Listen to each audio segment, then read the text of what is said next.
How is everybody? Fine. Hi, ladies and gentlemen. This is All Things Books and Publishing, and you all know that once a month, Mary and I do a free workshop. Yes, it is free. We invite people, and as many people as want to come on here and learn things. Denise Winter has joined us again from last month, and our current author, Gwendolyn Law, who I absolutely love because she's like one of my children, has also joined us. How exciting is this? If you want to join us, but you want to be in the chat room, go over to our Off the Chain Facebook page because this thing runs live on Off the Chain and sit in the chat room. Mary Brotherton helps host this. At one time, we were going to do one in a building somewhere. And we figured we have so many people that are all over the country, and now we're selling books in 11 countries. So Yes. we decided that we would offer it to all over the world.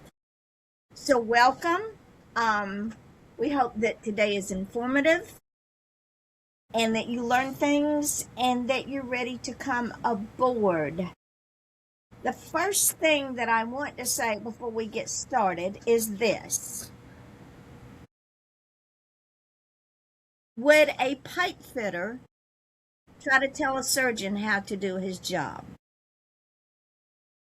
If you're in an operating room and a pipe fitter comes in and he says, "Oh, I'm going to do your surgery today, Mr. or Miss So-and-so," what are you going to say to that person? It's the same thing in our industry. Mary and I are the experts. We have the knowledge, we have the forethought, we have the skill set. So when a pipe fitter, aka one of your friends, one of your family, comes to you and says, "Oh, I don't like this cover. Oh, I found a mistake in your book," go back and tell your publisher to fix it. Tell them to bite the big one. Because I'm sick and tired of friends and relatives telling us how to do our job. We're human. Things happen. I have not read a book by a well-known author yet that didn't have a mistake in it. I make mistakes. I'm human. And when I have a 300 and something page book, yeah. And we're going to get into this, when my authors do not send me the manuscript in the right format and I have to go back and I have to put it all back together again, like building a house from scratch because somebody built it wrong the first time, then things happen. So the next time I get something from one of my authors that says, "Oh, my friend didn't like my cover," or "My friend found a mistake," I'm going to say, "Give me that friend's name," because I'm done. Yeah, let that friend pay your $50 fine. Exactly. Yeah. I'm done, people. I'm done. We run I a want to very say we do this for free because Yvonne and I both feel like we have been called by God to do this thing, which is Midnight Publishing. We don't charge anybody for what we do, and we do a lot. Yvonne does more, but we do a lot. But when I say that the friend is going to have to pay $50 fine, if I told my son, who's just recently come on board, and he was looking at the contract, and he says, "So let me get this right. What if I do something wrong? I have to pay $50." I said, "Well, we're calling that behind the scenes. Don't annoy the publisher fine." He said, "Well, how do you annoy her?" I said, "By not Tell her to following redo it. by asking her to constantly redo something and telling her that she doesn't know what she's doing in so many words." I said, you don't put the book out and then say, "Oh, I made a mistake on page 47. Can you fix it? There needs to be a comma there." Oh, that comma's going to cost you $50. exactly. And It's not worth it. if I And make a mistake, I'll fix it. because I made the mistake and I didn't catch it. But if we have given you people the requirements of what we need for a manuscript, and you send me a Google Doc or you send me some off the wall document that is not a Word doc and it's got symbols and it's got all kinds of crazy stuff, and I have to go in and fix it and I miss one, and your friend comes back and goes, "Oh, there's a mistake." It's because we're human. I'm telling you, I'm up to here. I'm done. I am done playing nice. And it's true. We read books where you catch a sentence and something that Yes. well, you bought it, we have it now. Learn to speed read and you don't Nothing's notice those perfect. mistakes. And we're human. There was only one perfect person on this earth. He died on a cross. And I'm going to tell you, Exactly. I don't like people that well. So, no, I'm not perfect. No. I am not perfect. Be perfect. Me There you- either. There you It's go. too- It means I'm not here anymore. I think I told you our church says no perfect people allowed. There you I go. like Right. Do what, Well, Mary? I was telling Yvonne, you know how they say the apple doesn't fall far from the tree? Well, in the case of my son and me, the apple's still clinging to that tree. It hasn't dropped yet. He is so much like me that it's terrifying. We're both overthinkers. We both strive for perfection. And to be honest, if anybody knows anything about psychology, the people who want to be the perfect child, the perfect adult, whatever, that's a sign of childhood trauma. We never felt good enough growing up. And as a result, we want to be even better as we grow. And then you've got people like my husband, who was doted on as a child. He doesn't think he can do anything wrong. I mean, he knows the world revolves around him. Well, But I told my son the other day, I said, what happens? I said, riddle me this, Batman. What happens when you get two perfectionistic, overthinking authors trying to finish one book? And he says, I'm not sure where you're going with this, Mom. I said, well, neither would the book. Because if you've got two people who keep thinking, maybe I should change this word. He was stuck on one word. Maybe I should put a semicolon there instead of a comma. Maybe. I said, you overthink it, you overanalyze it, you overedit it. The book will never get published. Nobody will ever read it. Or you might mess it up. You do. Totally. we're going to talk about as well. So, the motto with Midnight Publishing is trust the process and trust us. Because if you can't, if we ask you that question and the answer to any one of those questions is, well, no, maybe, then please go somewhere else. Right now, I have 24 authors. Right now, I have 6 books that I'm working on from 5 of those authors. So if you cannot trust the process, you don't want to trust the process, and you want to tell me how to do what I do best, then please take it someplace else. Because I don't need you, I don't want you, and I'm not going to have it. Being up since 4 o'clock this morning, well, I'm on a razor edge. So understand this.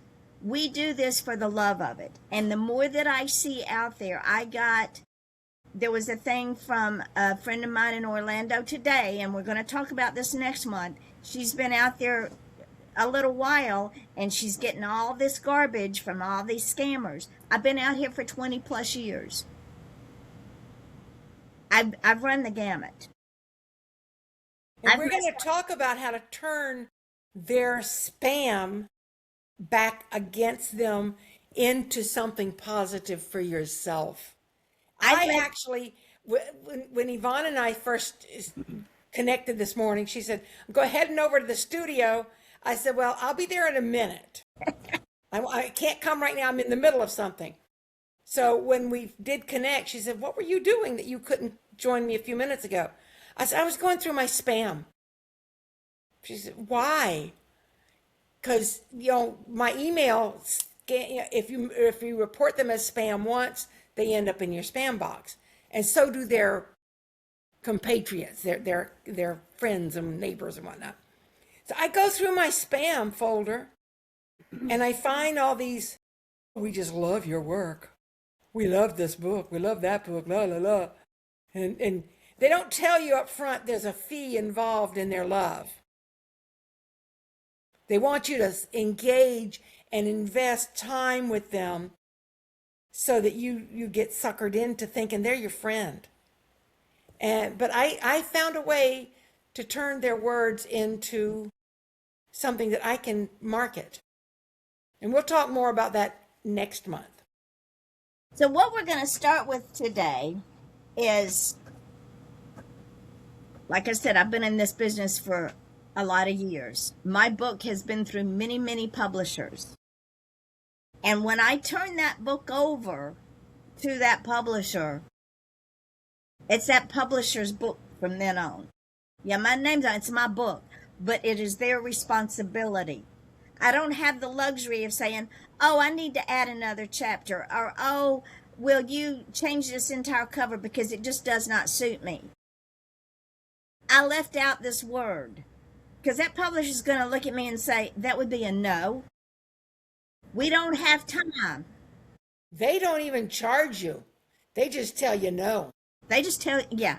And if they do say, well, yes, however, it's going to cost you X amount of dollars. And it's more than 50, I promise. Yeah.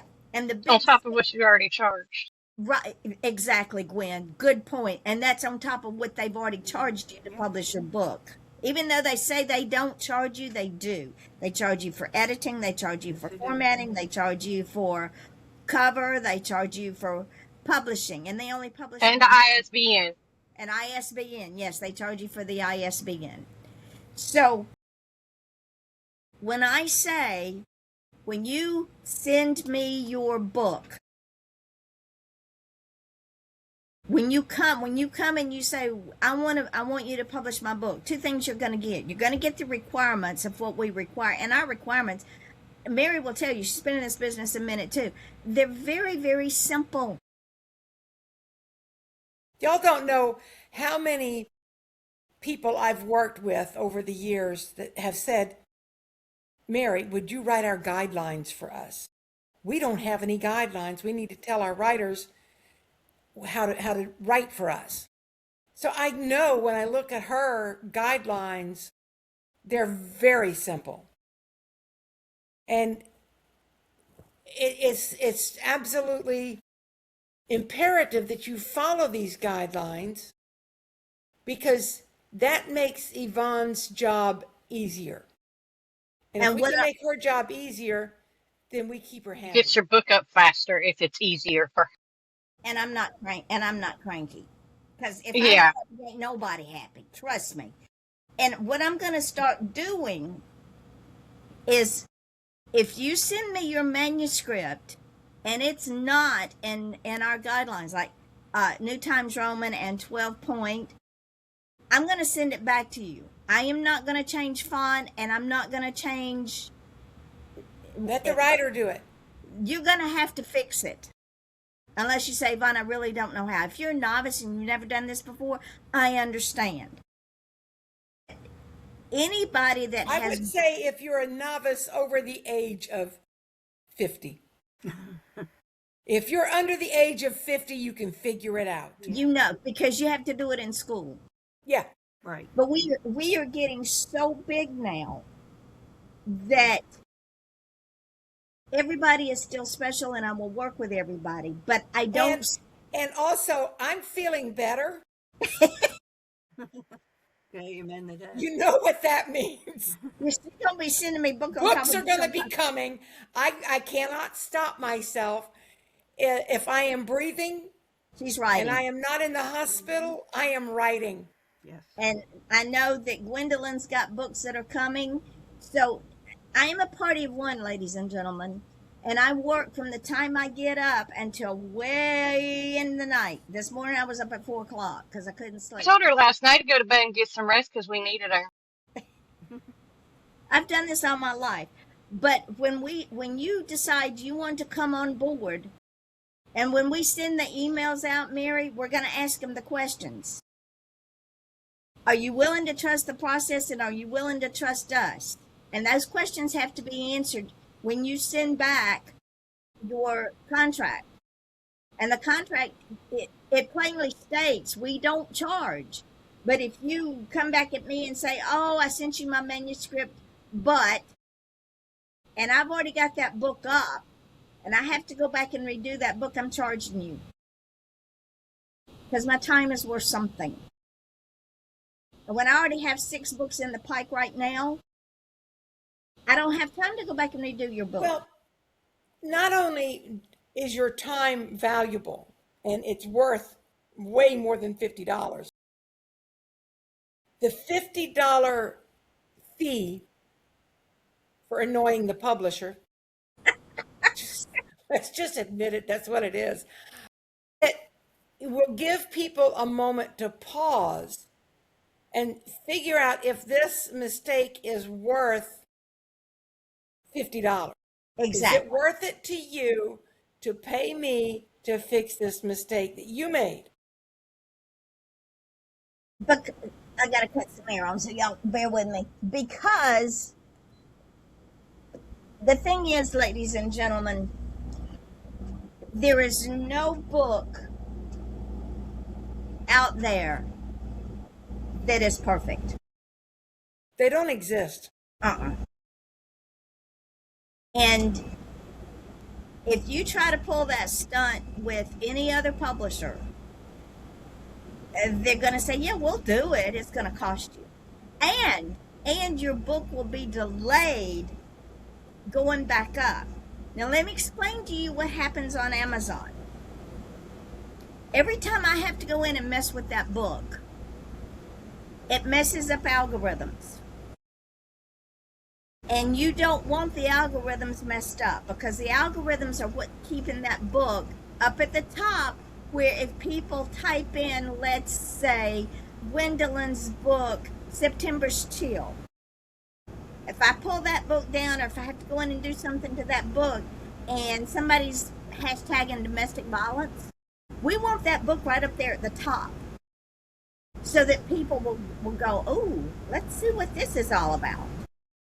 You don't want that book down at the bottom in the browsers, or even on Amazon. When they type in domestic violence, or Christmas coloring books, or domestic violence coloring books, because all those hashtags are on her books, you want those books to pop up. So every time I have to go in and mess with the book, it messes up your algorithms. And we have worked too hard to keep your books up there. These girls will... How many formats is September's Chill in? So you take down one copy, you're messing up 4 formats. have to redo all 4 formats. And like I said, when I mess up, I'll fix it, because I messed it up. I messed up hers.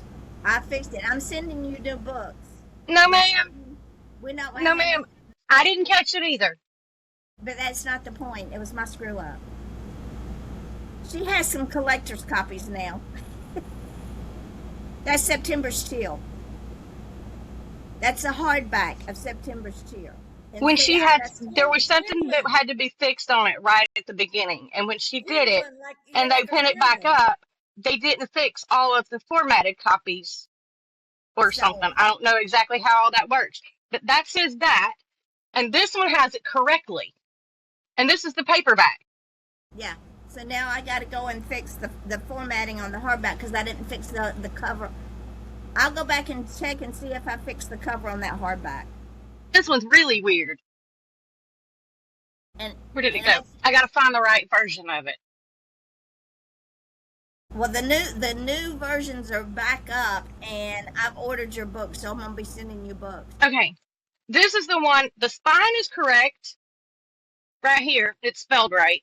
Right. But on the front cover of the paperback for Fractured Soul, The because Y and the L were backwards. and that's on Helen, me because Helen. and that's on me because And I'm I'm okay with that. You know why? Well, I'm not perfect. Right. because the artwork, this is what people don't understand. The artwork for the spine, the It's front cover, different. and the back cover are three separate pieces of artwork that Yvonne has to then combine into one piece of artwork. Amazon doesn't give a happy hello about whether it's right or not. All they care about is, does it fit with our machine? Does it fit in our format? They don't care if you've misspelled. And most people wouldn't notice that.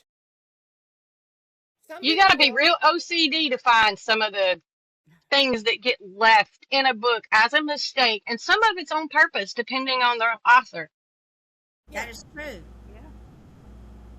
That is very true. That's how I win art from Andrea.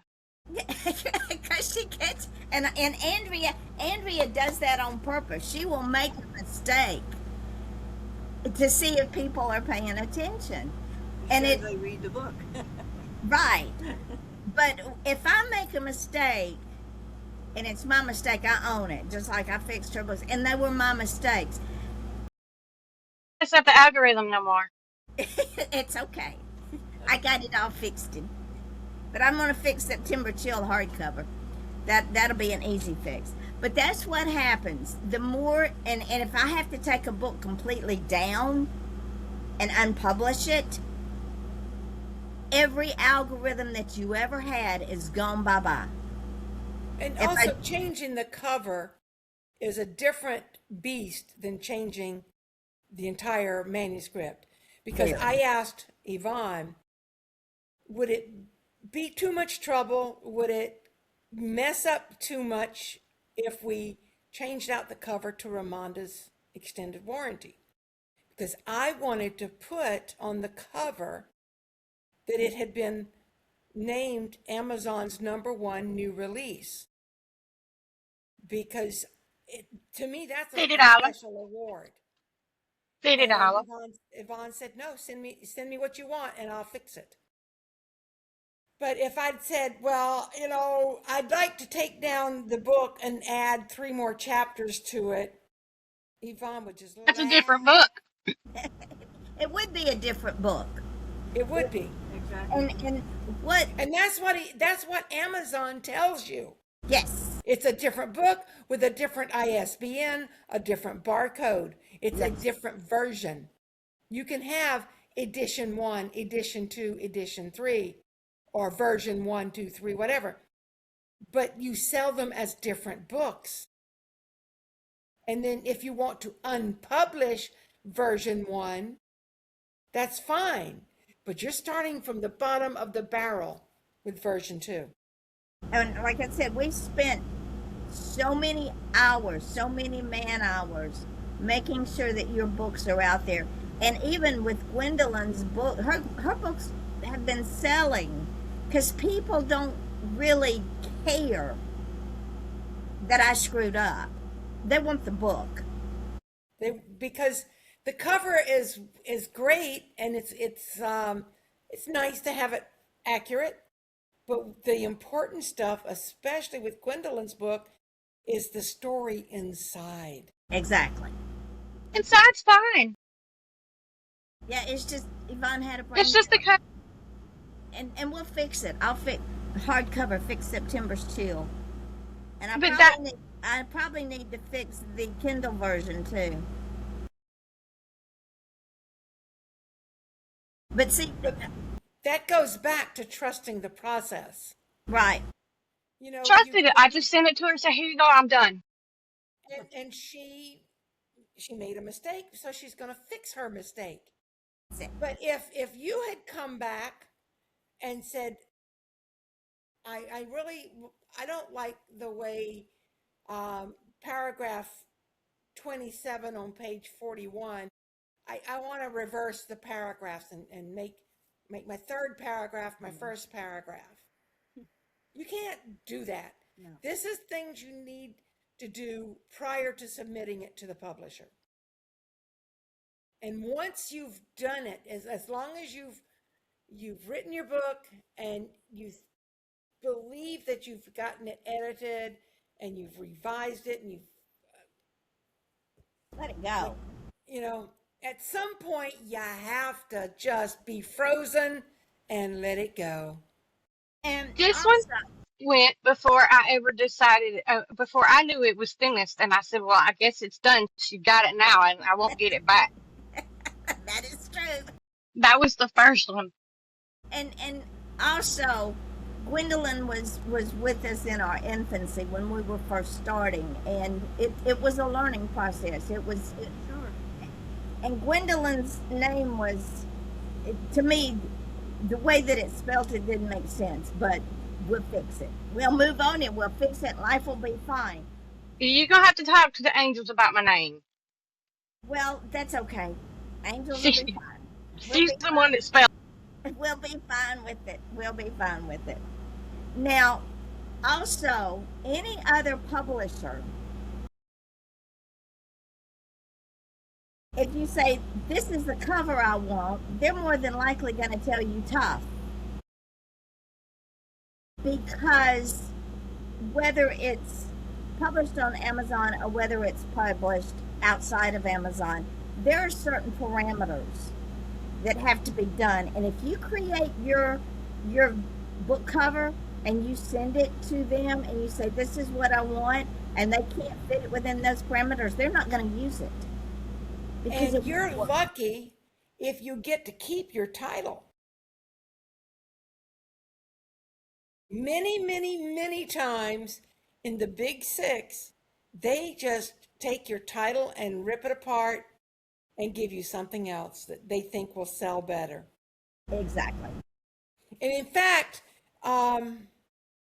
Change it back if you don't like it. No, they won't. I think it was the Perfectly Perfect book that I sent you. I said, I'm not sure about the title. This is what I'm thinking. I have an alternative just in case, but if you come up with something you think is better, by all means, throw it out there. Because y'all, anybody who knows me knows that most of my books have been inspired. I don't write books like now my Steep Steps was highly researched because it was a subject I was unfamiliar with. But the majority of my children's books, they don't come from me. I'm just the person who, like with Ramonda, she woke me up and she said, come on, I need you to do the physical part. I need you to write the book. But I hear from angels. Sometimes I hear from God himself. Usually it's a voice. Some spirit says, let's write this book. Since my heart attack, I've written 2 books that came to me after waking up from a nap. And I told Yvonne a couple of days ago, I think I just should nap more because I wake up and here's another book. And they literally come to me, boom, boom, boom, boom, boom, boom, boom. I cannot stop the booming. And I started writing the first book, Perfectly Perfect, by hand. And then I was halfway through and I'm like, I can type faster than I can write by hand. Let me just get my computer up. And Grandma's Heart book, that one, wow. I knew I needed to write a book about my heart attack. Had no idea that it was going to be a children's book. I just didn't know. And I've had people ask me, why don't you write a book about your heart attack? And so I was thinking of doing it, but I didn't know how. And that's exactly how Sally's Heart came to me. I had this Hallmark romance in my head of what I was going to do about my cousin's heart transplant. And then one day, God said, nope, this needs to be a children's book. Well, okay. I mean, who am I to argue with God? Much. I mean, I do. Sometimes it's not about books. Well, I try to argue less, but I have been known to be God's very hard-headed child. But I'll tell you, he sent me to Yvonne. And Yvonne won't, she doesn't brook any argument. She just says, here, this is what you need to do, and go do it. And And give me. I know without a doubt that God is using her. I hear his voice through her all the time. And the biggest blessing that he gave me was that day we were at lunch and I was spiraling out of control. Absolutely. I'm sure if the server had seen us, they probably would have asked, do you need me to call for help? Are you in trouble? Is this woman bothering you? And I don't know if she'd have asked that of Yvonne or if she'd have asked that of me, because I was literally going down the rabbit hole. And I was talking faster and faster and louder because that's what I tend to do when I get excited. And I was reciting all the books that I had either in my head or in files at various stages of completion. And Yvonne, I'll never forget it. She put her hand on top of mine and she patted it. She said, Mary, I want you to do something for me. I'm like, I'll do anything for you. You know that. She said, Send me book. when we go home today, I want you to sit down and write a list of all the books that you have. I said, oh, I've already got that. She said, well, do you have them listed in order of which ones are finished and which ones are you're still writing? I'm like, well, I just have them on the list. No, I don't have them in order. She said, well, order your list. Put all the books that you've completed. And if they are children's books and you just need illustrations, send them to me now. And Mary's eyes got that big. Now. It's that easy. And I said, but I need to do the illustrations. I've already started illustrations on at least 2 of these books. She said, no, you don't. Send them to me. I will get you illustrated and published. Y'all, It was because 17 ago. that was 17 books ago. More. You're still turning them in, so it might be more. She hadn't published any of my books at that point. I had given her a thumb drive with 3 books on it that had already been previously published. I just needed her to get them onto Amazon. That's all. So those were easy. But 2 weeks, y'all, 14 days after this lunch, she had 6 of my children's books on Amazon, illustrated, formatted. They were in paperback and Kindle. Pre-order available. They were too small to be hardback books, and there were no chapters, so they couldn't be audible. But those are the only 2 formats that were my option. I had those books in my hands a month later. So within 6 weeks of this lunch and her telling me, just do this for me and trust me. So after that, I was like, this was easy. I didn't have to fight this. And I sent her, I think Faith and Folly was my next one. Yep. And next thing I know is like the skies opened up and within 5 months or 6 months, August to December. Actually, it wasn't even December. It was the end of November. From August to November. What's that? Do the math. 5 months? 5 months, baby. I didn't just have 4 books, 5 books. I had 15 books. in 5 months. Now, yes, I Way did to have, intimidate the newbie over here, by the way. I don't know. No, you got to understand, these Actually, are I've not been books intimidated with members of my church already had their books. with with I'm with still the waiting to exception it.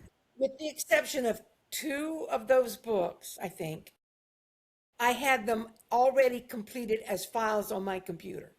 They had been written years ago. And I was like an old setting hen that had rotten eggs. If y'all have ever had been around anybody raised chickens and you don't have a rooster, you're not going to have Baby. baby chicks. But you're going to get a broody hen who's going to lay her eggs, hoping by some miracle they're going to get fertilized and she's going to have chicks. And if those eggs ever crack open, they smell to all high heaven because they're rotten. And that's what I was doing. I was brooding over my books, trying to figure out which one should I send out first. Which one should I do? And Yvonne made it so simple. She just send me everything you've got done. So I did.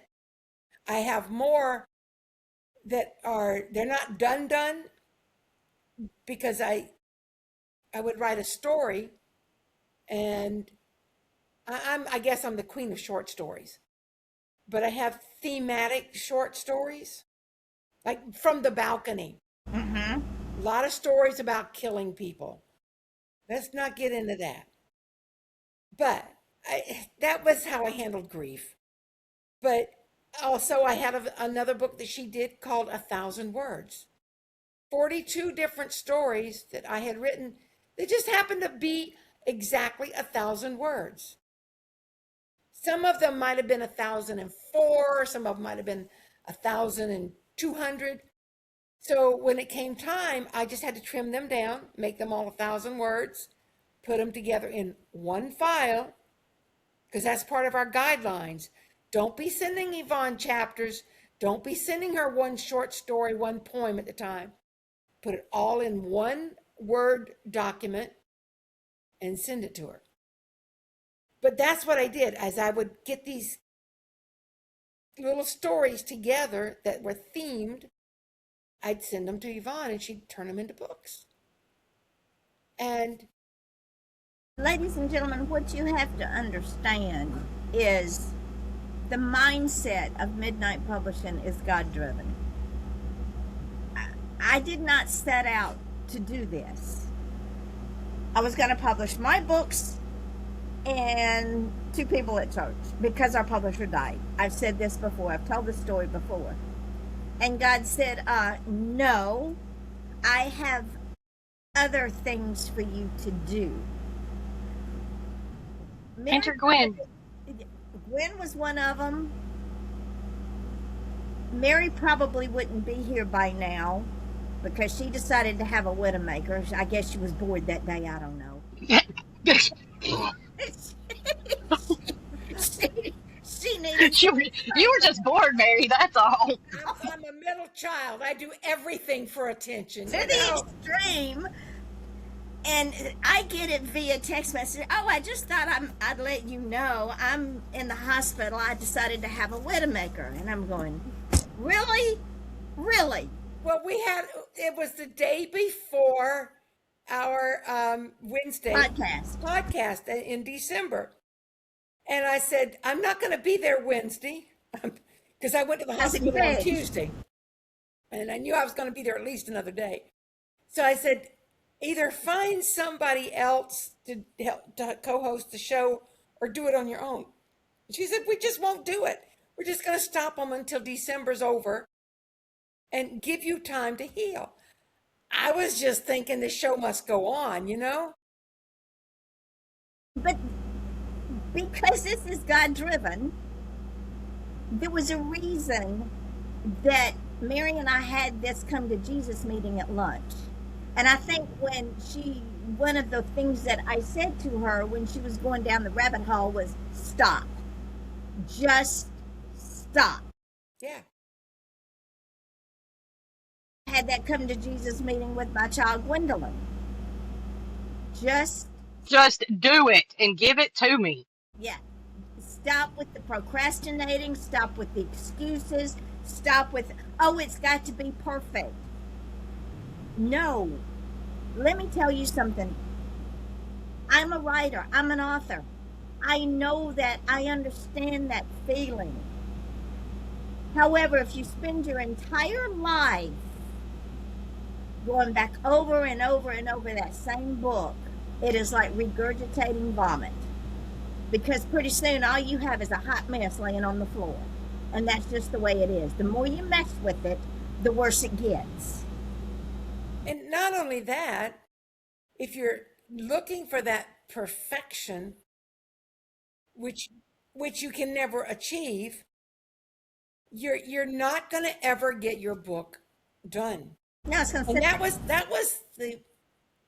that was how I convinced my son that good enough is good enough. And Yvonne has started reading it. I asked her this morning. I said, She wants the rest of it. I want to know, am I just being a proud mom, or is my son really a good writer? And my comment was, I don't read sci-fi, but this book is very, very well done. And it was time for it to come out. It's engaging, it grabs you from the jump, and it doesn't let go. I'm only on the second chapter. I just finished our new author, Sierra Benson, her book, Salted Lies. That's what I want. That one, oh, Gwendolyn, I'm going to tell you something, honey. You will not put that book down. Bottom line, it is based on the Monument Men. And if you are a World War II history buff, or old enough to remember World War II, and most of those folks have died off and gone to the Great Reward, there was a group of men that were sent on a secret mission to find stolen artifacts that Hitler had stolen from the Jews and hid in salt mines in Australia. And Sierra is a historian, she's an archivist, so she had all the information. This book is amazing. I didn't want to stop reading it. This book will go across all demographics. And we're working on the cover. I understand where she wants to go with the cover. She wants it kind of dark and foreboding because the book is a little bit, it's dark and foreboding, but in a good way. So that's still in the process of being worked on. But she let it go, and this is what she told me. It was time to let it go. It was time to trust the process. It was time to get it out there. And it's like I told her, okay, now we need another one, because she left me hanging. I hate when that happens, but I do that too. And you know, that's the beautiful thing about getting your first book published and trusting the process of Midnight Publishing. You get that one book, and it lights the fire up underneath you behind, and all you do is I gotta write another one. I have to write another one.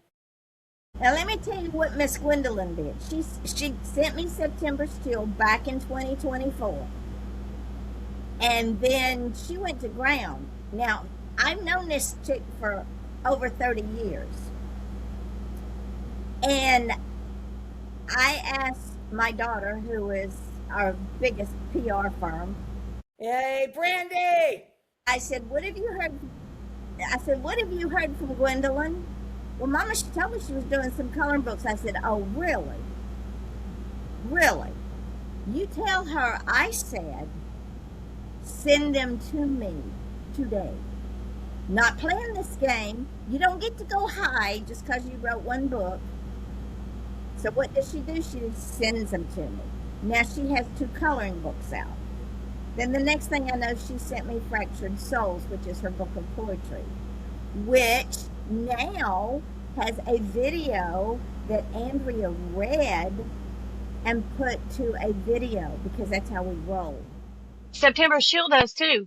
She took that poem and Yes, did the she did. voiceover for me. She did. she did. So this is what we do here. And when we say trust the process, we mean trust the process. And part of trusting the process is understanding that we see the big picture. You, as the writer, are in the weeds of your book. You have totally invested in the book. I see everything. I see the cover. I see the videos that I'm going to do, the 7-second videos that we do to market your book, that we ask you to share. I see promotional material that we throw out there on YouTube and TikTok and the website. We do all of that.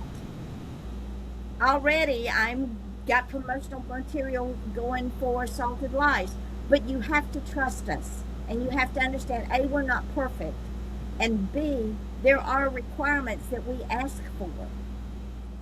And as Mostly because that's what you have requirements for. exactly. And I have to. I can't be running down one chapter at a time. I can't be running down your Google Docs and trying to put everything in a manuscript, because I'm going to tell you, when you do that, things get lost. It becomes a hot mess. Sherry Ann Richardson, who we will be interviewing tomorrow, she's starting on her second book, From Under the Dragon's Eye. Yeah. So, see the big picture. And there is no perfection. Sorry, there just isn't. If you want perfect, then find a publisher that does it. If you want perfect, you better let AI do it and let AI publish it. Yeah, you're going to get in big trouble. And it's still not going to be perfect. Exactly. Because every time you use AI and you decide that, no, I don't like this, and you've got words on something, it changes the spelling. It does. It really does. Because it's a computer, internet generated, yada yada yada. Now, publishing is a tricky business, ladies and gentlemen. I'm going to tell you, it is a tricky business. The publishing world is like an ADD, ADHD child on crack. I've been in this business a long time. I know the market trends. I watch them, and you have to be willing to wait. Your book might not sell this month because Joe Blow out there, whatever he's doing, he's not buying his genre of book. The next month you may sell 150 books, but we don't look at it that way here. We do one book at a time. That's all we The do. beautiful thing about trusting the process, you have to learn to be patient, but also in the length of time that it takes Yvonne to get our books from, I sent her 2 books.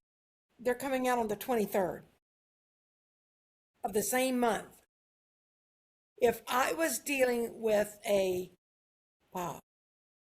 literary agent, if I had to deal with an agent, I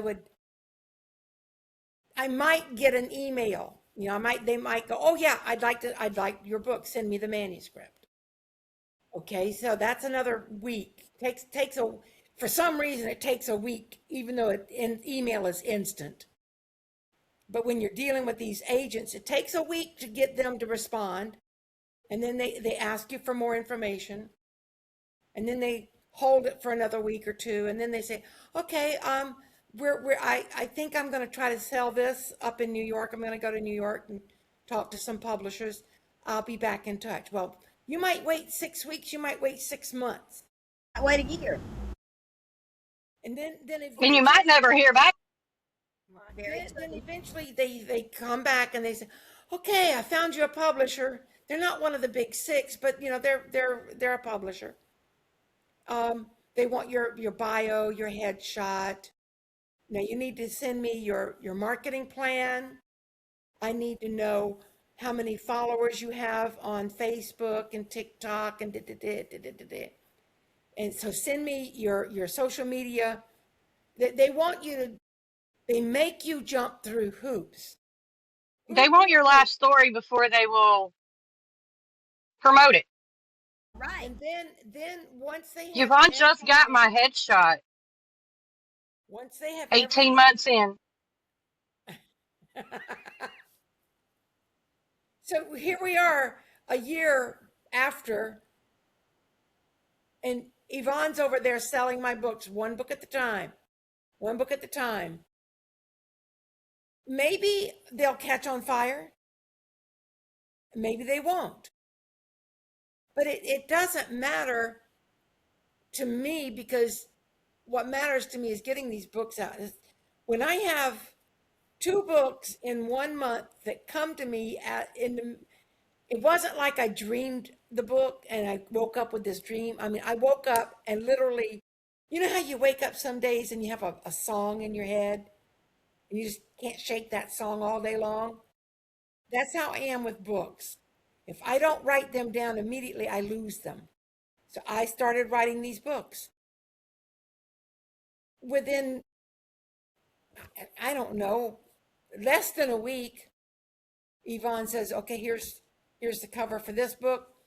Here, oh, and by the way, I've already started on your second book." I thought she had 4 people ahead of me. No, at But that she time didn't, apparently. you were the only one that I had. But then right after I got your books is when they all started coming in again. Yeah, because mine started coming back in after yours did. Yep. And that's what happens, ladies and gentlemen. I might not have a new book from an author for a week, 2 weeks, sometimes 3 weeks. Then an author will send me a book, and then before I know it, I have a whole slew of books. And the first in is always the first out. So however they come in, that's how they go out. And if I'm in the middle of working on someone's book and I get an author that says, "Oh, I need for you to change this right now," I'm going to say, "Not happening today, honey. Mm-mm. No, you go to the end of the line, because I have others ahead of you, and that's the way it is." And this market is tricky. Publishing is a very, very tricky business. And so when I get new authors that have no clue about the publishing world at all, they have absolutely no clue. They have all these expectations. They have all these dreams and goals. Now, dreams and goals are wonderful. Don't lose them.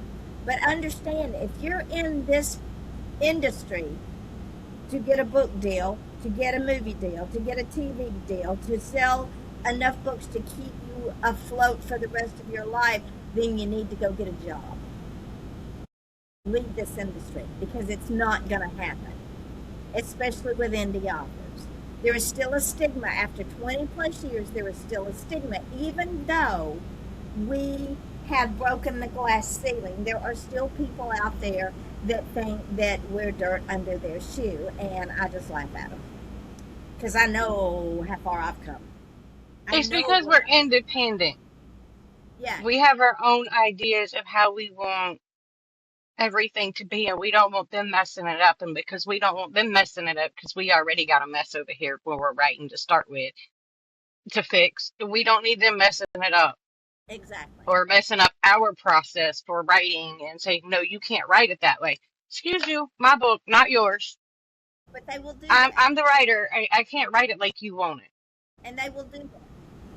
That is the industry. And when I get new authors that say, "Well, I want to reach this demographic," I understand that you've done your homework, but you got to understand this: we live in a global world. And when we live in a global world, we're going after the masses. We're not going to focus on one demographic, because I can promise you one thing: it ain't going to work. And At who all. cares if the demographic you think isn't the one that attract? I mean, look at my Little Mermaid book. Yes. I wrote it not really worried about who was going to read it. I wrote it for me.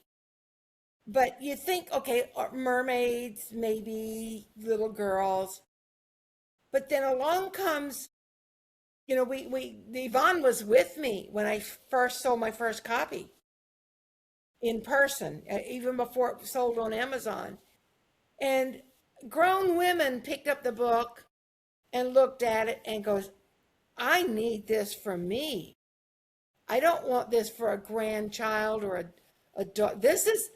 I love the images. This is so pretty. And they bought it for themselves. They bought it for themselves. So in our world, in Midnight Publishing's world, when you trust the process, you trust us, you also, everything that you learned in a creative writing course and an online how to publish your book course, throw it out the window. Because we do not restrict ourselves. We do not follow any set rules except the requirements for your book. We do not market the different books to a certain demographic. For instance, I'm going to take Gwendolyn as an example. September's Chill is Gwendolyn's journey with domestic violence relationships twice. You may not be in a domestic violent relationship, but I guarantee you know somebody that is. Exactly. So we are marketing to you so that you can either purchase that book for that person or tell that person about that book so they can purchase it. So we don't limit ourselves to our authors' different demographic. We are sold, ladies and gentlemen, in 11 countries. And we are an independent publisher. Yes, ma'am. I just thought of something else that Midnight Publishing doesn't require that almost all big publishers do. They want to know what books that are already out there do your books compare to.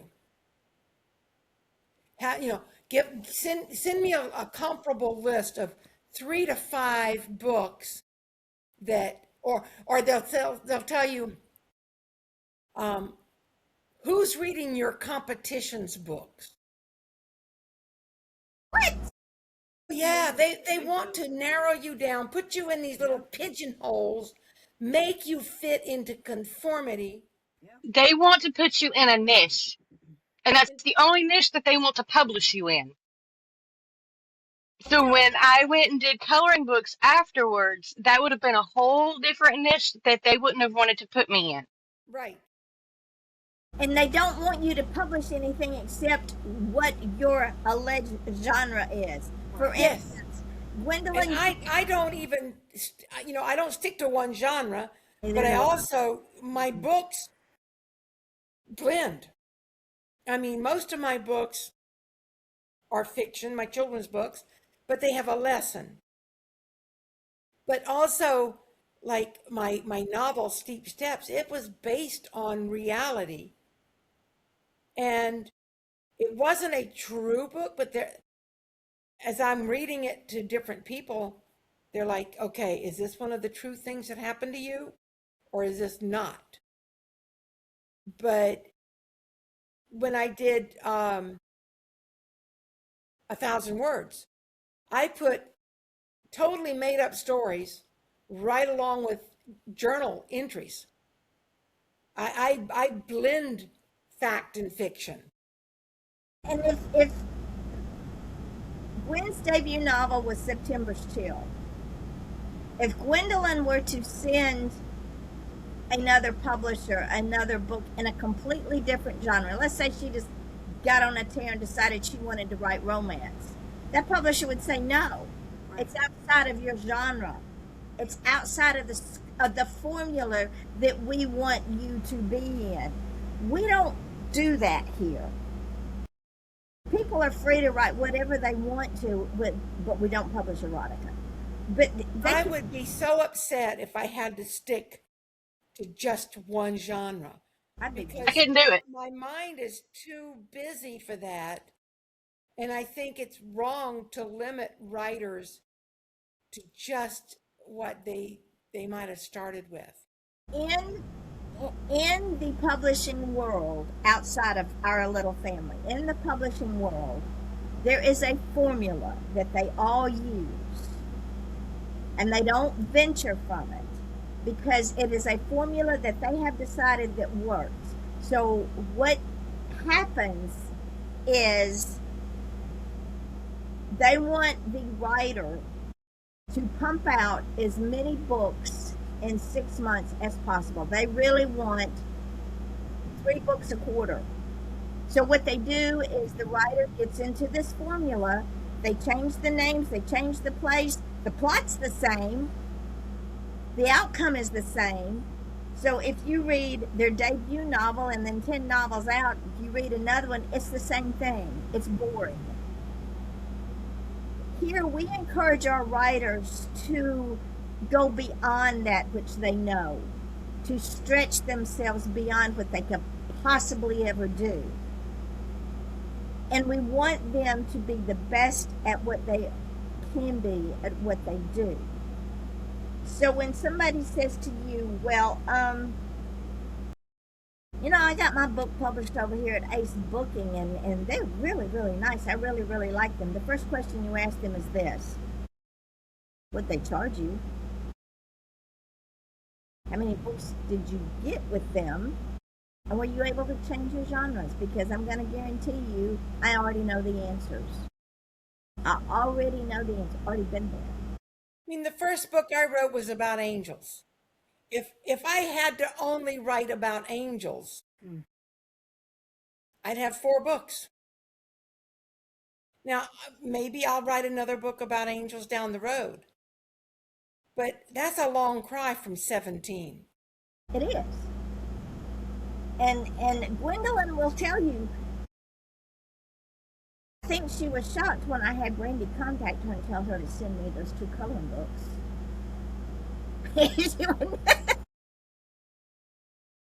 But she's right. Ladies and gentlemen. Disappeared because I was busy. I know. Too busy to send your mama your books. It wasn't done. I sent it. It just wasn't done yet. And then I sent you what, like back to back, boom, boom, boom, boom, 4? You did. Yeah, So, because I accused We got you about of that many going copying me. again. Good competition. Thank you. Told you, you intimidated me, Mary. I had to catch up. I don't mean to intimidate anybody. It was more the fact that you'd already had all them many already typed up, and I just had the one, and I was like, well, if she can, I can. Twice as old as you, child. No, you're not. You're not 105. Close. but ladies and gentlemen, I feel 105 some days. I'm also going to tell you that no other publisher will promote you Not the same way. as we do here. We have 4,052,677 views on YouTube. Publisher will tell you need a publicist or a PR person to do all that. Which you got to be. That's another cost that you have to add to a normal publishing But house. see, our publicist is Brandy Highfield. Absolutely. Exactly. And each other. And she is not a writer. She is her one connection to the publishing world is that Yvonne is her mother. She likes to read. And She publishes, that. she promotes us as if she was getting paid for it. she does. And she works at night. But She talks about it at work at night about all the authors. That's how she found out I was working on the coloring books. My husband used to work with her. I think it was yesterday, Yvonne, in your live, or maybe the day before, Brandy had asked about promotional materials. Yes. Mm-hmm. So if we Book covers. made some of those, we could mail them to Brandy. Yep. And she will hand them out. And what she I just need cardstock, wanted, and I'm gonna use this envelope, is and we don't have to use Vista. I can do it. Okay, many years ago when I first started, I had my book covers published through Vistaprint on a size of this size, and it was just the book cover. And Brandy and my dad handed these out along with my business card to everybody they saw, and that's what she's wanting us to do again. She'll just hand them out, and I had forgotten I had done that. Oops, I left it at the restaurant. Oops, I left it at work. Oops, I left it at the store. Oops, it fell out in the parking lot. Oops, that one made it on somebody's car. Let me tell you how Brandy works. But honey is not going to do this for you. I'm telling you. Mm-mm. They are not going to give you the individualized attention that we do here. They're not going to treat you like family. You haven't even mentioned the 7-second videos. No. Yvonne makes these amazing little videos with voice. They're no more than 7 seconds long. And they'll say things like, Gwendolyn's chill. Gwendolyn's chill. That's okay. Gwendolyn is chill. Gwendolyn September's Chill is available on Amazon. And it Hmm. has the heroine If I were, holding her broken sword, brandishing it, and doves flying off. doves flying off, everything. I mean, it's her cover Turned into a short. animated, made into Hmm. a video short with a voice recommending you go to Amazon and check it out. And And she has done this for all of her authors, for Every all of book. our books. and when I put these shorts up, I don't just put the short up. I go to Amazon. I put up the description. Like, okay, when I go to YouTube and I put, let's take September's Chill. I put the 7-second short up.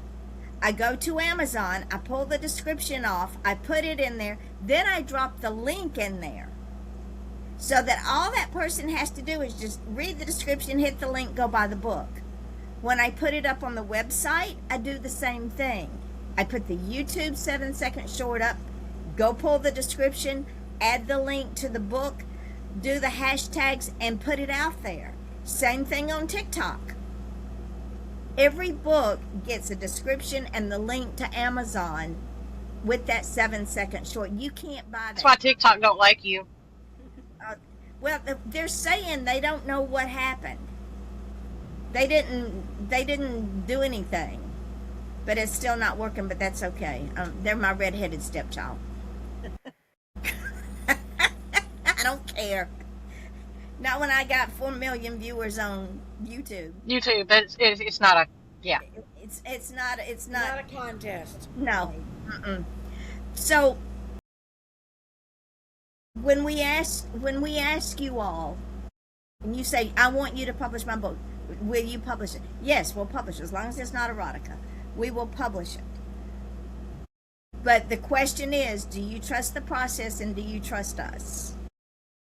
And if either one of the answers to those questions is, well, maybe, let me think about it, or You're not ready.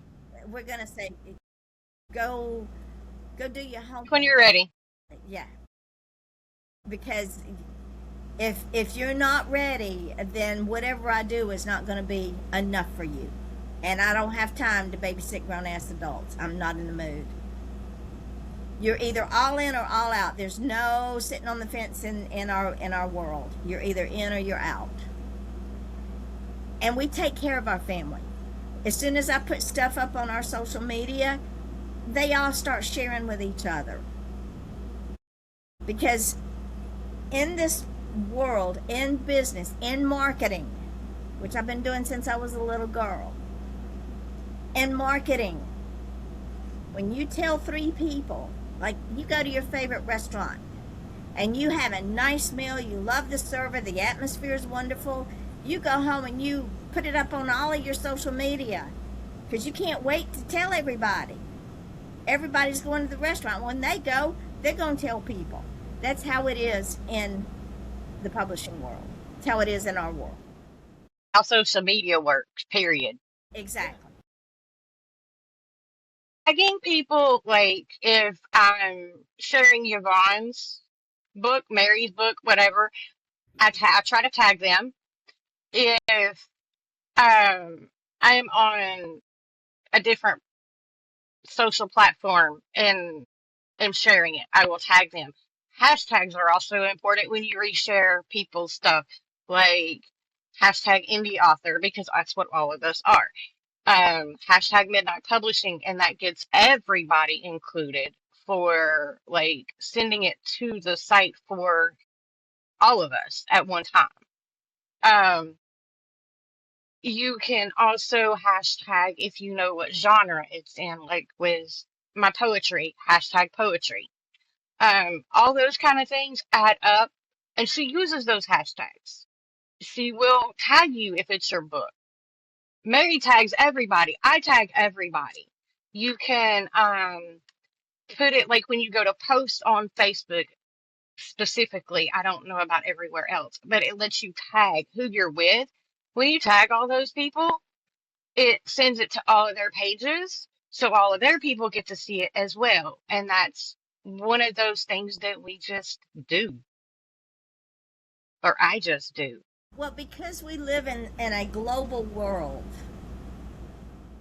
Yeah, that one intimidates me too. and speaking of global worlds, our website is is viewed by 48 countries. One of those being Japan, Canada, the UK, New Zealand, Australia, Belize, Egypt, Philippines, Austria, Switzerland. That's just the name of the ones I can remember. France. We are seen in 48 countries. We are sold in 11 countries. Canada. So we are a global publishing house. And we still don't charge anything unless you piss off my publisher, and it's a $50 fine.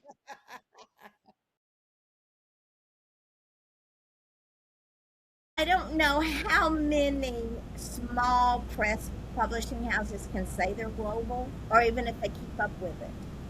But we do. And there's a reason for that.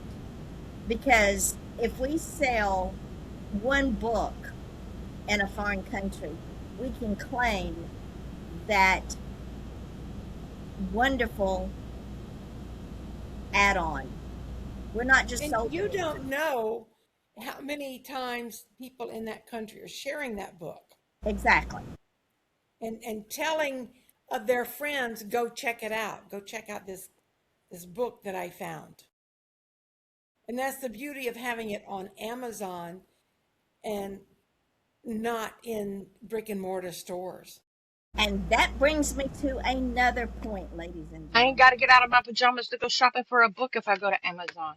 There you go. But also, we don't want to be in brick and mortar stores. Have you been in a Barnes and Noble? You could stay in You get there, lost in there. and you could stay in there from now until you die, No, my and husband you, won't let me. and you wouldn't go through all the books they have there. Well, not only that, you go to a Barnes and Noble today. How many non-book items are they selling along with the books? Right. Or non-books versus You books. got the little bobbleheads, you got keychains, you got tote bags. Merchandise. Yeah. It's all this merchandise that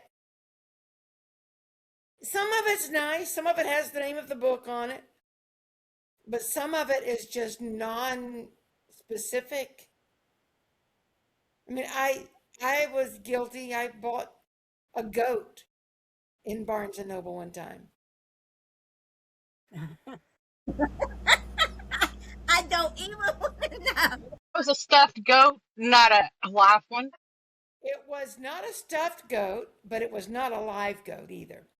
It was a little statue that said greatest of all time. Okay. And it had nothing to do with anything, but it was a statue of a goat that had a little plaque on the bottom said greatest of all time. It was one of Curtis's Christmas gifts that year. Why did I need to buy the goat for him? I didn't. But I bought it anyway. It was an impulse buy. And it was on one of their little impulse aisles. I went there because somebody had given me a gift card, and then somebody had also recommended some specific books and authors. So I said, well, I got time today. I'll go look around, see what I can find. And while I was there, I spent half of my gift card on this damn little goat statue. While we're on the subject of brick and mortar stores, and I did a live on this the other day, unless you know the owner of an independent bookstore, I know Mary knows a couple, she has a very good relationship with them, do not try to put your books in those stores, and I will tell you why. Because independent bookstores have a class action lawsuit against the Big Six and Amazon, filing an antitrust lawsuit saying that Amazon and the Big Six hyped up the prices of their books and Kindle astronomically so that they can't be purchased. I call BS. And the reason That it's still under $10 to buy a Kindle book. well, they're talking about wholesale. And I call BS because I know what my authors pay for their books when they ask for them. Because that price pops up. It's the printing cost of the book. And I am really, really upset with independent bookstores in general because of that stupidity. And I got it right here. Yes, this is the lawsuit. Independent booksellers filed a class action lawsuit against Amazon and the Big Five publishers in March of 21. This thing's been going on for 5 years now, alleging a price-fixing conspiracy for print books. The lawsuit, Bookends and Beginnings LLC versus Amazon, claims that Amazon's business practices, particularly regarding, quote, most favored nation blank clauses, officially inflate prices and harm small brick and mortar bookstores. Key details regarding the lawsuit. Case focus. The suit claims a massive price-fixing scheme to intentionally constrain the book-selling market and inflate the wholesale price of print books. That is BS. Question on that. Yeah. Have they tried to go to the UPS store and print them books? Lead plaintiff. The plaintiff is Bookends and Beginnings. They're the one that filed the lawsuit. An independent bookstore in Evanston, Illinois is the lead plaintiff. They're the ones that filed the lawsuit. Illinois Blue State. The defendants, which is the Big Five and Amazon, the Big Five along with Amazon. The lawsuit targets major publishers, Penguin, Random House, Simon & Schuster, Hachette, HarperCollins, and Macmillan. That's the Big Five. The status. While a judge initially recommended dismissal in 2022, the case has faced ongoing litigation and legal challenges regarding whether the booksellers can prove their claims of antitrust violations. Now, an antitrust lawsuit is a federal lawsuit because of the antitrust laws, which are federal laws. They're not state laws. This is a federal lawsuit, which could go on until hell freezes over.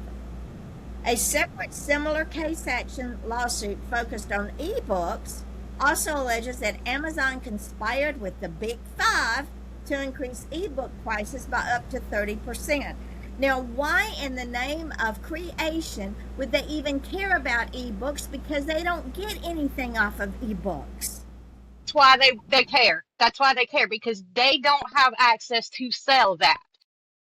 Why? Problem is, that's not how it was created for sale. It wasn't meant for a box brick and mortar You are company right. to sell it.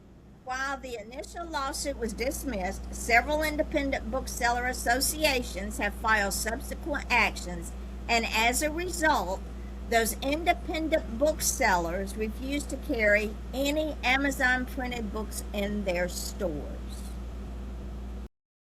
Precious. This statement comes from the bookstores managers in McDonough, Georgia, Blairsford, Georgia, Franklin, North Carolina, Charlotte, North Carolina, and Asheville, North Carolina. They now only buy books, bring in books via Ingram Spark or a major printing house. Now, let me tell you what's going to happen. They're suing the big people, and that's the only ones they're going to buy from. Right, and they're going to inflate their price. Yes. You can't make this shit up. The reason they're going to inflate their price is because they order from Ingram Spark. Now, I'm not going to publish my people at Ingram Spark because I have to buy ISBN numbers, and they're $150 each. I am not doing that to my office. And they definitely don't get refixed for nothing, not even a fine, if you got to do that. They buy from printing houses and they buy from Ingram Spark at wholesale prices. But they suing them. When they turn around and sell that book for a retail price, they have to charge up to 4 times what it costs them to buy that book. That's ridiculous. If let's say Mary's Little Children's Book, it's in prime color because it's a children's book, and I think it wholesales for maybe $4.60. We're going to go with that just for the sake of this discussion. Let's say I put it through Ingram Spark bookstore, decides they want to buy it. They got to buy it for $4.60. All right, they got to pay for shipping. They got to pay a tax. They got to pay their overhead. They got to pay their employees. So that $4.66 books, which I think we sell for $12.99, is going to be $25, and the book is only 29 pages long. That's ridiculous. Ain't happening in this world we live in, not here. So when I ask y'all, don't even bother, because independent bookstores have totally screwed over independent authors, with the exceptions of one that you already have a relationship with. And the ones that I have a relationship with aren't just bookstores. They're predominantly metaphysical, and they have a book corner. But I give them the books at wholesale, which I'm still making money. My wholesale to them is not the wholesale I pay. But she still makes money off of it because she has a relationship with this bookstore.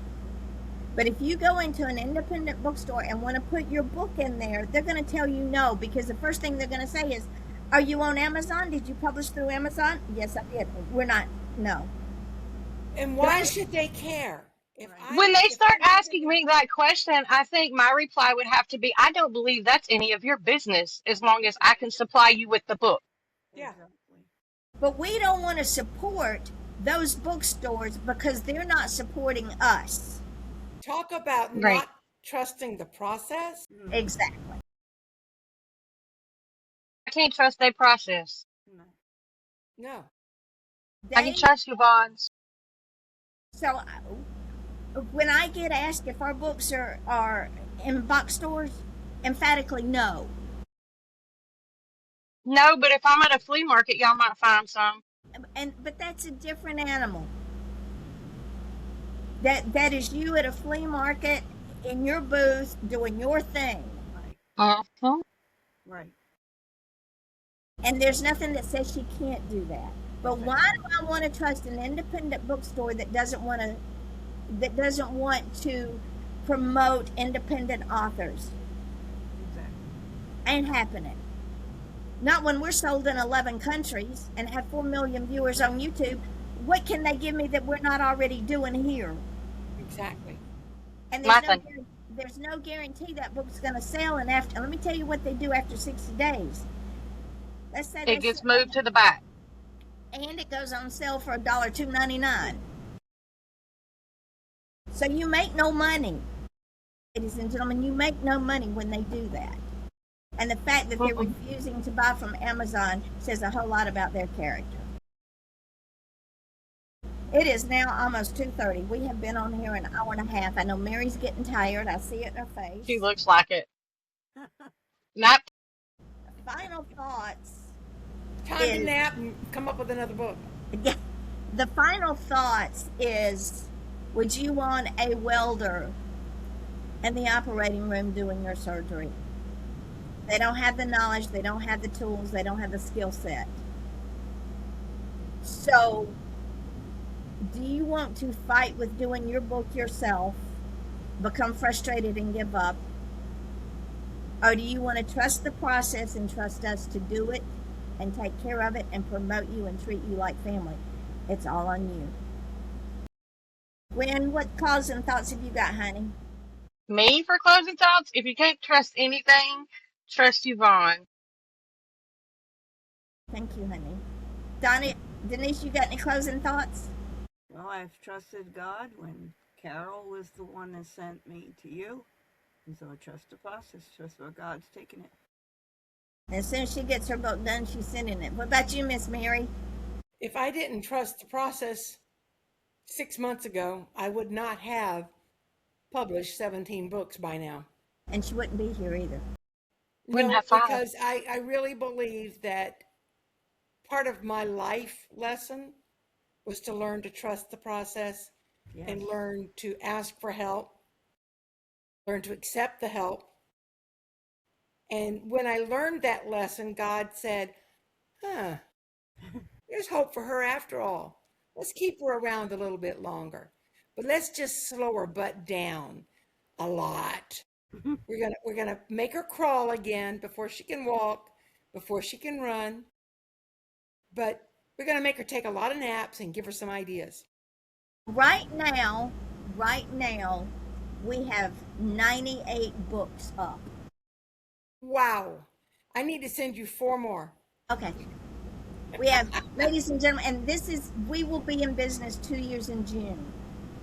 We have 98 books up. We have 24 authors. In 2 And years, in less than 2 years. Good Lord. Well, you've actually got 4 books in process, right? 5. I have So you'll get to Sierra's. 100 by the end of the week.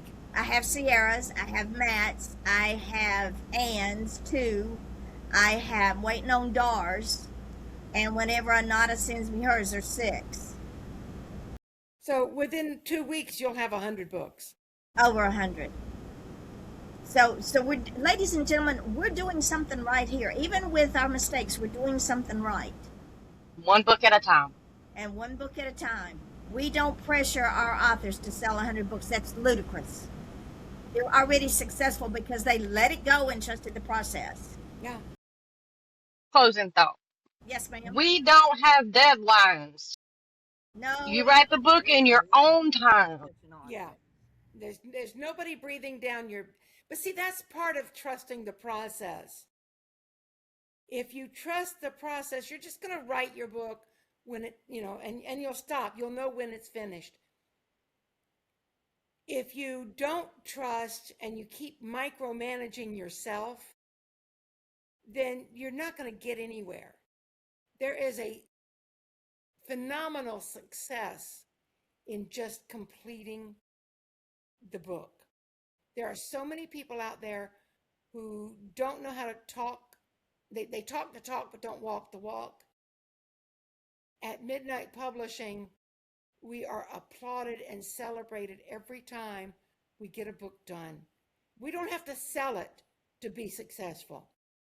We just have to get it done. Or as that guy says, get her done. Get her done. And the thing is, ladies and gentlemen, it doesn't matter if Gwendolyn sells one book this month or Mary doesn't sell but one book this month. What matters is they're here, they're published, and they are successful. As my Stanley says, just do it.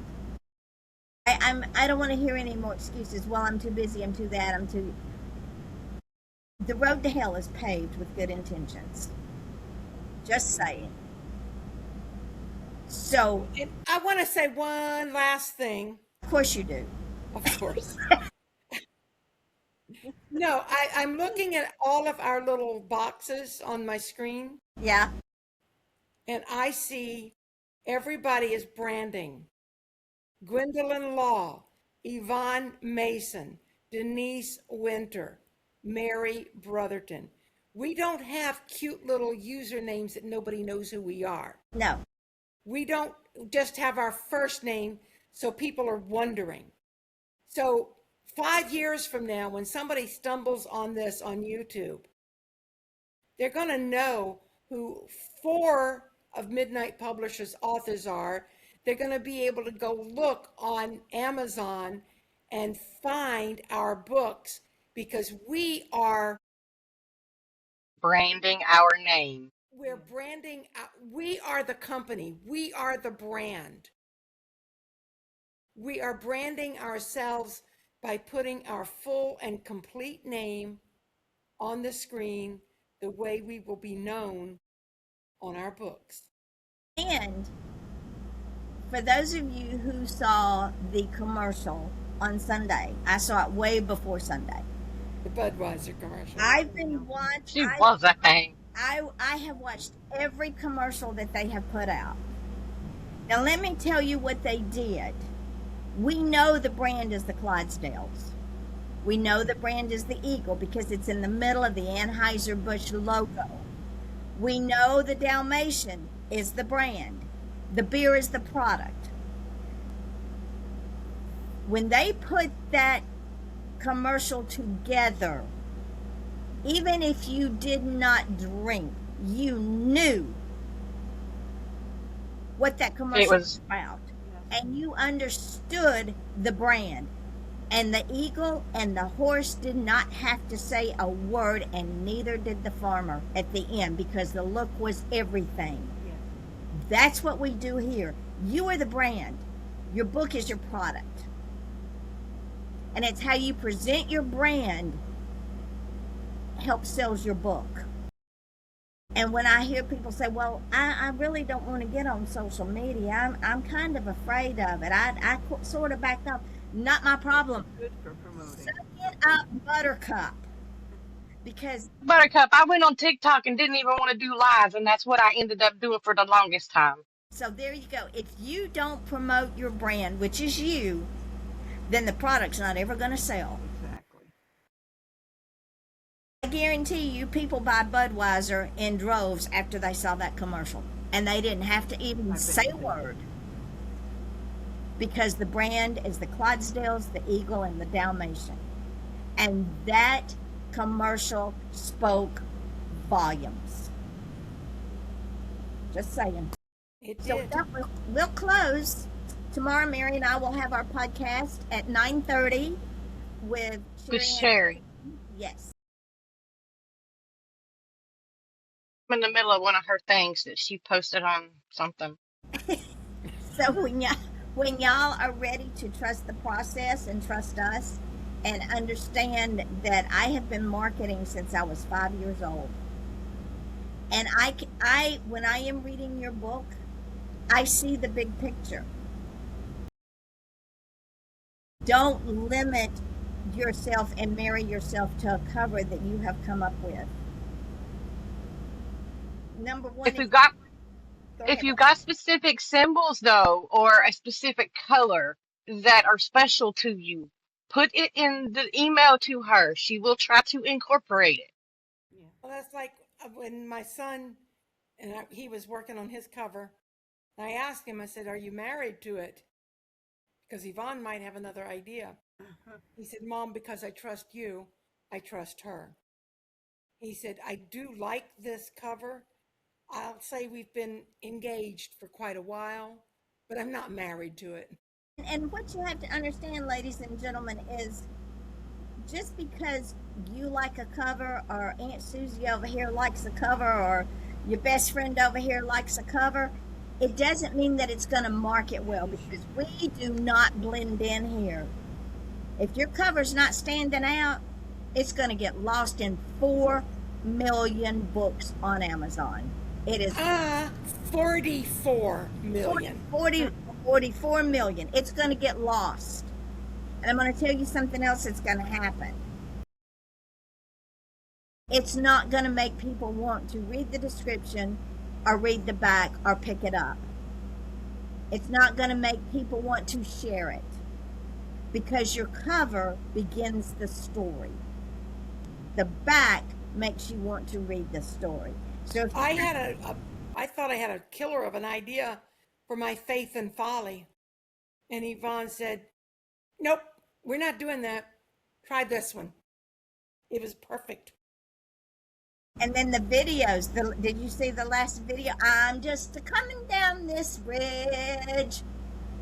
That was so much fun. This is what we do. So keep an open mind, trust the process, trust us, and let your dream be real. That's all we ask. Because we do it for nothing. Live the dream. Live the dream. Because Gwendolyn's living the dream now. I got a writing fool up there in that corner. And I love her. This is from Mary. I know, right? And Denise gets to take the lessons from everybody.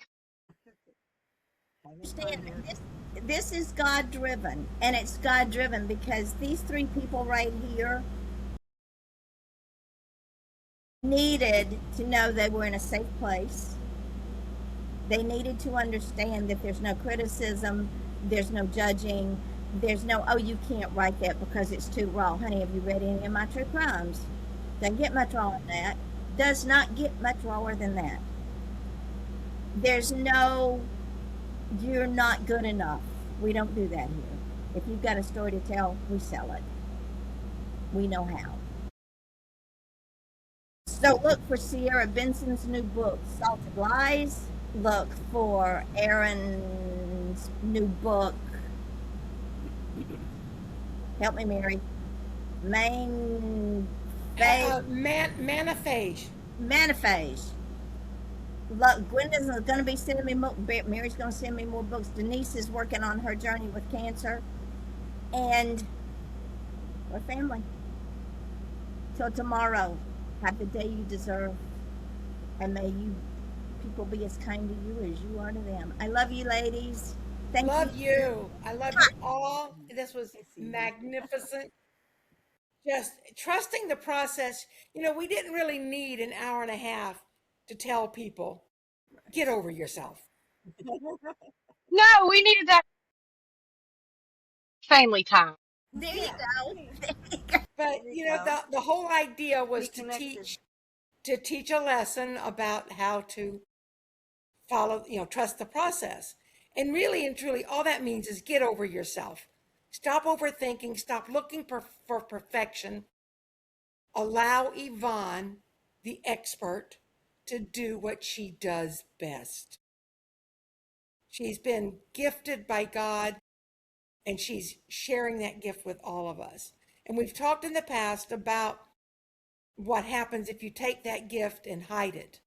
It goes away. You lose it. Yeah. You lose it for a long time. That will do Yeah. it. So just believe that Yvonne knows what she's doing. Trust her to do what if worst case scenario, she publishes your book and it doesn't sell, then you can ask her to take it down, and then you can go through that long, arduous process of trying to find another publisher who will. And pay them astronomical. Yes. And it is. But And thousands. I vote for free publicity, Oh, and free Mary, support. what people don't realize is the programs that I use. Ladies and gentlemen, I use 3 different Photoshop programs. I use 2 different programs to run the videos and make book covers. I have the website, and all of that costs me money every month out of my pocket. And I don't ask these people for a dime. And I'm not saying that as kudos to me. I'm just telling you there are expenses, and I pick those expenses up. And they're not cheap. But it's okay. Because we are spreading something that is priceless. And God will take care of me. He always has. So, We are grateful to you. and I love you all. We are. I'm grateful to you guys back. So until tomorrow, ladies and gentlemen, go and have 9:30, not 10:30. 9:30 because Sherry has to leave at 10:30, and we'll stay on. Already fixed my clock. We'll stay on for another 30 minutes or so to recap what we did today. And Gwen, if you want to come in, I'll send you the link. Perfect. Okay. If I'm awake, I'll come in. All right. See y'all tomorrow. Yeah, Bye. Bye. Thank y'all. thank you.